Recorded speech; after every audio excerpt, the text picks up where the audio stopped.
essentially politicians found out that trying to come up with evidence-based cannabis policy in law was impossible by the end of the 1960s and the Wotton Committee.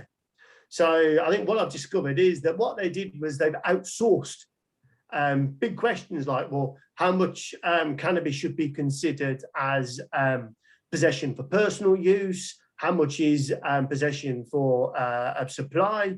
What is intent to supply? And so on. So what they did was in the 1970s, because this issue had proved so divisive, a Conservative administration actually decided we're not going near that again in law. What we're going to do is we're going to tell magistrates to use their common sense. So in other words, we don't need to be sending someone off to jail for 15 years for having, you know, a couple of ounces of cannabis on them. We're not going to say that though, because that would undermine the law.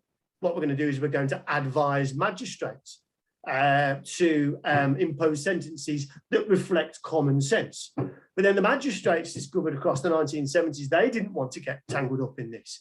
So they then passed this on to the police. And that's how we've got to where we are now. So for the last 30 years, cannabis law has actually been in the hands of the police and the policeman or the police officer on the spot, who has to make these decisions that Parliament couldn't back in the 1960s. You know, is this individual who's carrying cannabis, are they carrying it for personal use? In which case you'll get a smack on the wrist. Are they carrying it with intent to supply? Or how much is intent to supply? That's now based entirely on the police officer's judgment and experience.